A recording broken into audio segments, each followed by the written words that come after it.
സൃഷ്ടി പഠനത്തിലൂടെ സിട്ടാവിലേക്ക് ചെന്ന് ചേരാൻ അള്ളാഹു നമ്മളോട് ആവശ്യപ്പെടുകയാണ്. നിങ്ങൾ നോക്കൂ,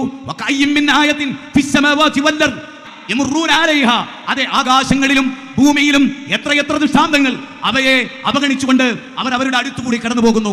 ഒരു പർവ്വതത്തെ കുറിച്ച് ചിന്തിക്കാത്തവൻ മൗണ്ടൈനിനെ ഭൂമി നിങ്ങളെയും കൊടലകാതിരിക്കാൻ ആണികളാക്കി എന്ന പ്രയോഗം ലോകത്തിലെ ഏറ്റവും വലിയ മോഡേൺ സയൻസ് ആണ്. പർവ്വത വിജ്ഞാനീയത്തെ കുറിച്ചുള്ള ഗംഭീരമായ സൂചനകളാണ്. അഫലാ യൻദുറൂന ഇലൽ ഇബ്ലി കൈഫ ഖുലിഖത് വഇലൽ സമാഇ കൈഫ റുഫിയത് വഇലൽ ജിബാലി കൈഫ നുസിബത് വഇലൽ അർളി കൈഫ സുതിഹത്. ഈ ആയത്ത് പഠിച്ച അന്ന് മുതൽ ഞാൻ യമനിൽ പോയി അവിടുത്തെ ഒട്ടകങ്ങളുടെ കൂടെ നിന്നു. ആ ഒട്ടത്തെ കുറിച്ച് പഠിച്ചു. ഒട്ടകത്തെ കുറിച്ച് പഠിക്കുന്നില്ലേ?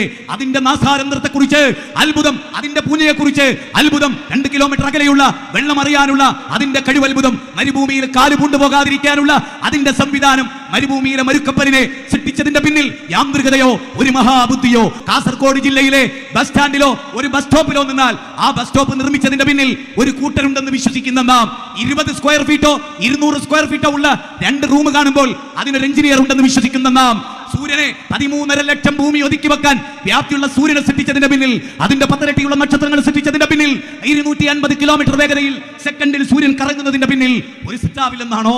മനുഷ്യരെ, നിങ്ങൾക്ക് എന്ത് സംഭവിക്കുന്നു? സെക്കൻഡിൽ നിങ്ങൾ ആലോചിച്ചേ, 40 ലക്ഷം ടൺ ഊർജ്ജമാണ് ഒരു സെക്കൻഡിൽ സൂര്യൻ ഉൽപ്പാദിപ്പിക്കപ്പെടുന്നത്. ആ ഉൽപ്പാദിപ്പിക്കപ്പെടുന്ന ആ എനർജി ഇല്ലേ, അത് എത്ര കാലത്തേക്കാ? സൂര്യനിൽ നിന്ന് ഒരു നിമിഷം ഉൽപ്പാദിപ്പിക്കപ്പെടുന്ന ഊർജം ഭൂമിയിൽ 10,000 വർഷത്തേക്ക് ആവശ്യമായ വൈദ്യുതിക്ക് തുല്യമാണ് എന്നറിയുമ്പോൾ ഈ പ്രപഞ്ചത്തിന്റെ പിന്നിലെ ആ നിയാമകനെ, ആ പടച്ച തമ്പുരാനെയാണ് ഇസ്ലാം ലോകത്തിന് പരിചയപ്പെടുത്തുന്നത്.